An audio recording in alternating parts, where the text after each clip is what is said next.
आप देख रहे हैं अपना बिहार और आपके साथ मैं हूं विवेक। तकरीबन 3 सालों बाद लालू प्रसाद कल बिहार आ रहे हैं, लिहाजा आरजेडी बेहद उत्साहित है। उपचुनाव से पहले लालू का बिहार आना जाहिर करता है कि उपचुनाव को आरजेडी कितनी गंभीरता से ले रही है। इस रिपोर्ट के जरिए देखिए लालू के आने से पहले क्या है आरजेडी की तैयारी।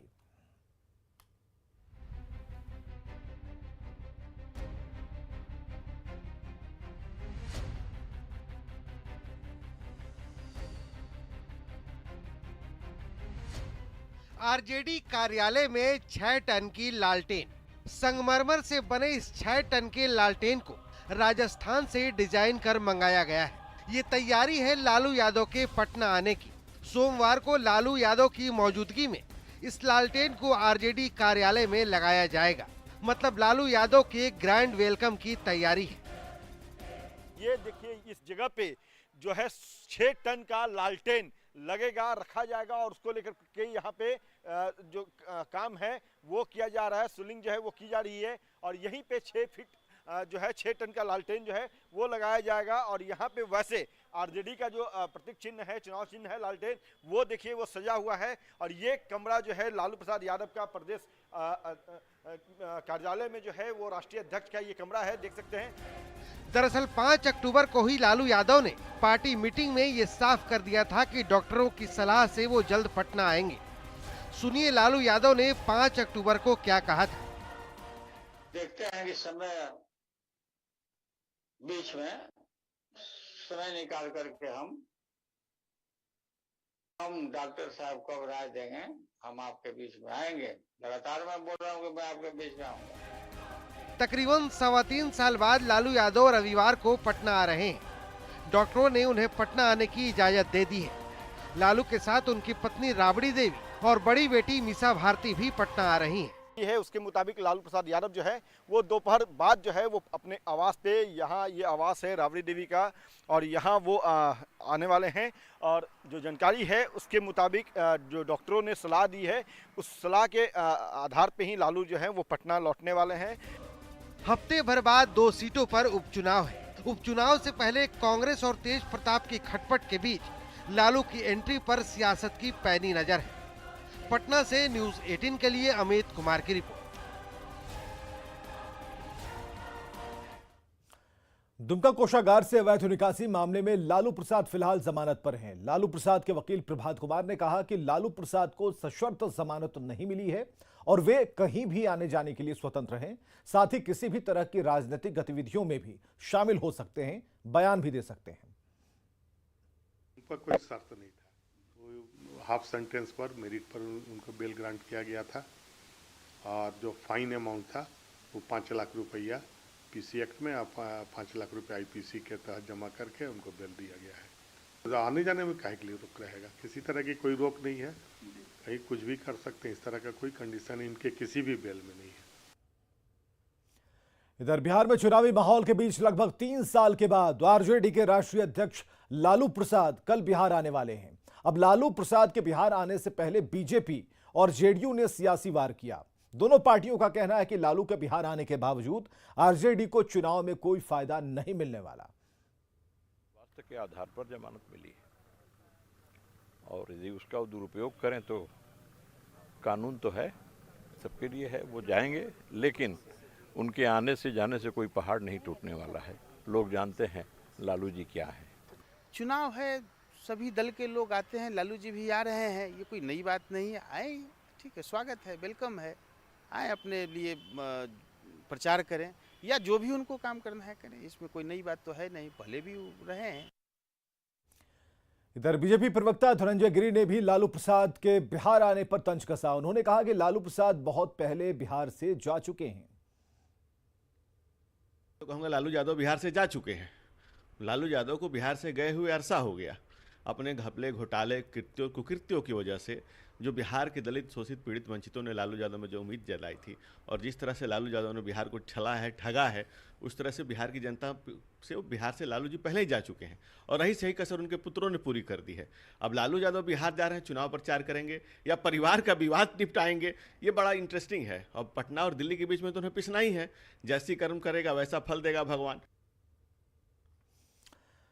30 अक्टूबर की तारीख करीब है और इस दिन बिहार की 2 सीटों पर मतदान है। उससे पहले ही सियासी दलों के बीच संग्राम जारी है।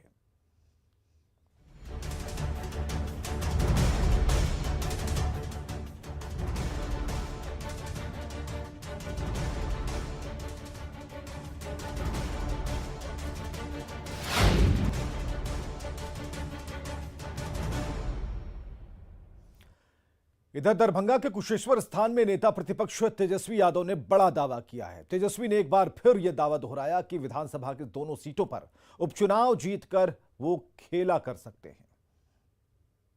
वोट जो है माताओं का, बहनों का, सब लोगों का लाइन में लगवा करके वोटिंग करवाने का काम है।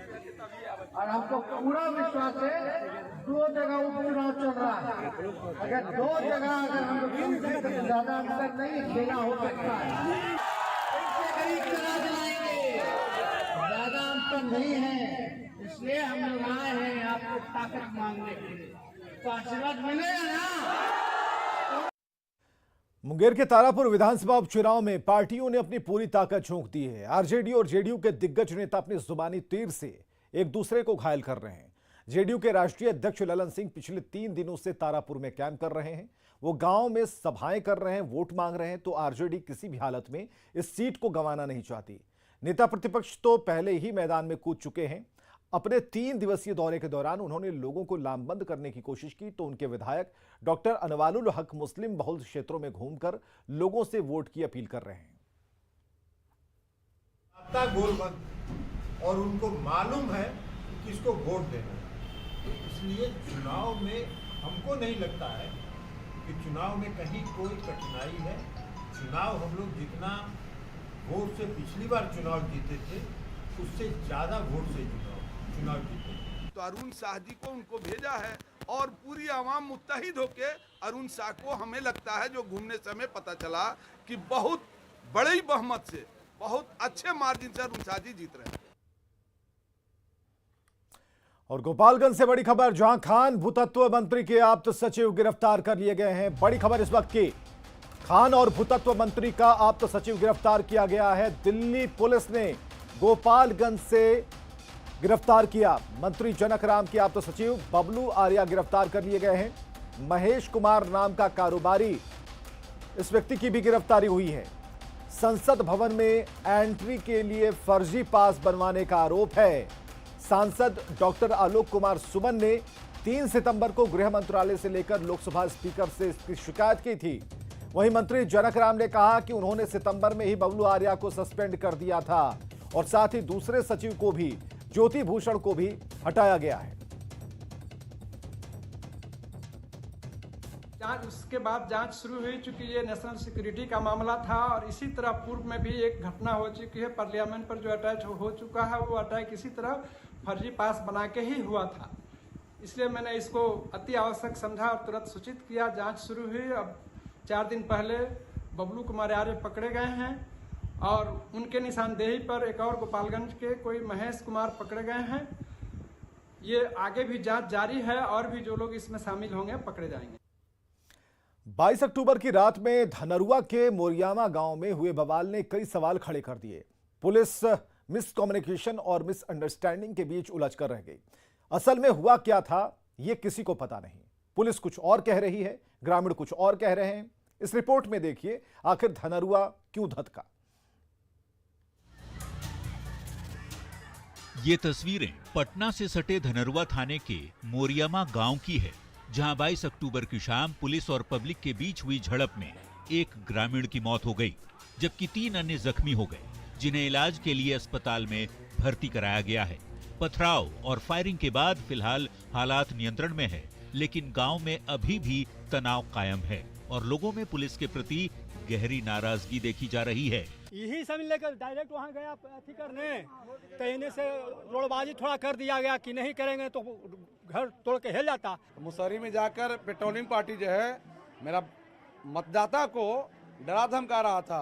बोले तुम जो है मोरियामा के मुखिया को वोट दे रहा तो अय्या के तो वोट नहीं देगा रंजन यादव को। मैंने रंजन यादव से लोग पैसा खा के और हमको मतदाता को डरा धमका रहा है, गाली गलौज कर रहा है, मारपीट कर रहा था। गोली लगा 4 आदमी को लगा है, जिसमें 1 आदमी तो डेड कर गया है और 3 आदमी घायल है, जो अभी पीएम से भर्ती है। इसके लिए कितने गांव वाले और कितनी पुलिस प्रशासन दोषी है? गांव वाले कोई दोषी नहीं है, टोटल पुलिस ही दोषी है। सुना आपने, ग्रामीणों ने जो पुलिस और धनरवा थानेदार पर आरोप लगाया है उसकी जांच होनी चाहिए। लोग भी चाहते हैं कि सच सामने आए। इस पर पटना एसएसपी का क्या कहना है वो भी सुन लीजिए। वहाँ पर थानेदार थे, सीआई मौजूद थे, ये घटना कब रहा है। सवाल ये है कि पथराव क्यों हुआ? हाँ, इसका हम लोग जांच करेंगे। अब इसमें बात ये है कि वहाँ पे चुनाव प्रचार जो समय के बाद चल रहा था उसको रोकने पुलिस पहुंची थी। अब वहाँ जहाँ पे जो घटना स्थल है जहाँ पुलिस गई थी वो वर्तमान मुखिया का घर है जिसके द्वारा ये किया जा रहा था। अब ये उकसाने पे हुआ है या पुलिस के प्रति किसी तरह का प्रतिशोध है, ये अगेन जांच में बात क्लियर। ग्रामीण भी फायरिंग किए हैं, पुलिस ये बात आई है, ऐसा ये एफआईआर में बात आएगा और ट्रांसपेरेंसी से जांच होगा, जो दोषी होगा उसको। अब सवाल ये है कि पुलिस इतनी कंफ्यूज क्यों है। 22 अक्टूबर की शाम 7 बजे धनरवा थाने के मोरियामा गांव में असल में क्या हुआ था ये किसी को पता ही नहीं है। पुलिस अंधेरे में ही तीर चला रही है और अपनी नाकामी छिपाने के लिए गोलमोल जवाब देकर खाना पूर्ति में जुटी है। ऐसे में आप सहज अंदाजा लगा सकते हैं कि जांच में क्या सामने निकल कर आएगा और आखिर क्या कार्रवाई भी होने वाली है, क्योंकि जब आपस में ही मिसकंफ्यूजन है तो फिर पटना पुलिस का भगवान ही मालिक है। न्यूज़ 18 के लिए पटना के धनरवा से संजय कुमार की रिपोर्ट। पंचायत चुनाव से 2 दिन पहले जिस तरह से पटना के धनरवा प्रखंड में पुलिस और ग्रामीणों के बीच बवाल हुआ, उससे पुलिस के यहां चुनाव कराना मुश्किल भरा काम है, लेकिन पुलिस की तरफ से शांतिपूर्ण और निष्पक्ष चुनाव करने के लिए तैयारियां पूरी हैं। पुलिस के कई अधिकारी जवानों के साथ कैंप कर रहे हैं। पंचायत चुनाव से पहले प्रशासनिक तैयारियों का जायजा लिया संजय कुमार ने। कल 24 अक्टूबर को पटना जिले के कई प्रखंडों में पंचायत चुनाव होना है और पटना के धनरुआ में पंचायत चुनाव के 2 दिन पहले मोरियावा गांव में पुलिस और ग्रामीणों के बीच झड़प फायरिंग के बाद स्थिति तनावपूर्ण है और यहां पर जो प्रखंड है चुनाव कराना प्रशासन के लिए एक अहम चुनौती है, क्योंकि शांतिपूर्ण और निष्पक्ष तरीके से प्रतिबद्ध है प्रशासन चुनाव कराने के लिए। फिलहाल यहां पर पटना के डीडीसी के नेतृत्व में पुलिस अधिकारियों की टीम ने मुआयना किया है और जायजा लिया है कि किस तरीके से शांतिपूर्ण मतदान कराया जा सके। और जिला अधिकारी डॉक्टर चंद्रशेखर सिंह ने भी कहा है कि मोरियावा गांव में जिस तरीके से घटना हुई है उसके बाद से प्रशासन के लिए यहां पर शांतिपूर्ण और निष्पक्ष चुनाव कराना एक चुनौती तो है, लेकिन पुलिस इसी बात को और प्रशासन प्राथमिकता देगा कि चुनाव शांतिपूर्ण तरीके से संपन्न हो। स्वतंत्र नॉर्मल प्रक्रिया है जिसमें हम लोग ब्रीफिंग कर रहे हैं हर फेज में। ब्रीफिंग करने के लिए 2 मकसद होता है कि क्या कार्रवाई चुनाव प्रचार के बाद वांछित है उसको थाना प्रभारी करे और पूरे टीम को क्या रिसोर्स दिया गया है।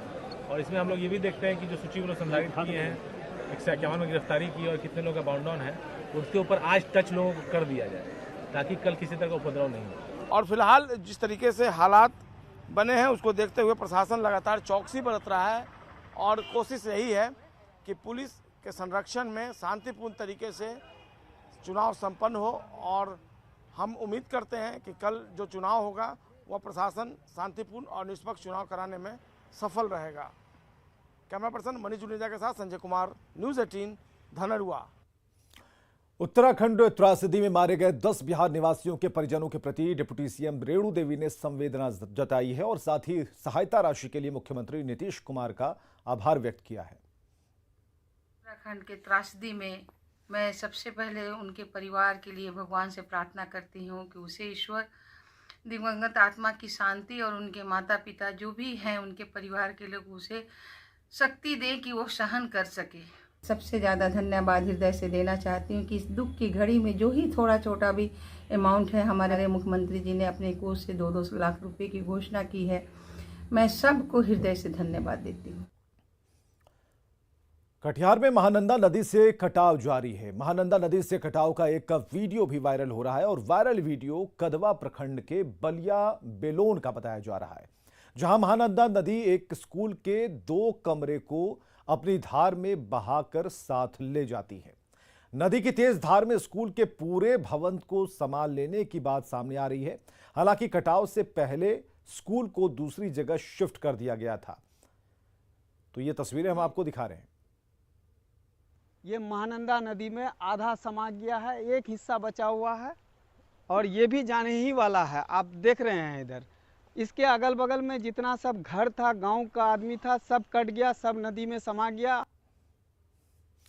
और सहरसा में 2 दिनों की बारिश से कई इलाके जलमग्न हैं। बारिश ने नगर परिषद के इंतजामों की पोल खोलकर रख दी। शहर के कई इलाकों में घुटने भर तक पानी जमा है। सदर अस्पताल के पास जल जमाव से हालात बदतर हो गए हैं। मरीजों को अस्पताल तक पहुंचाने में दिक्कतों का सामना करना पड़ता है। जायजा लिया हमारे सहयोगी कुमार अनुभव सिंह ने।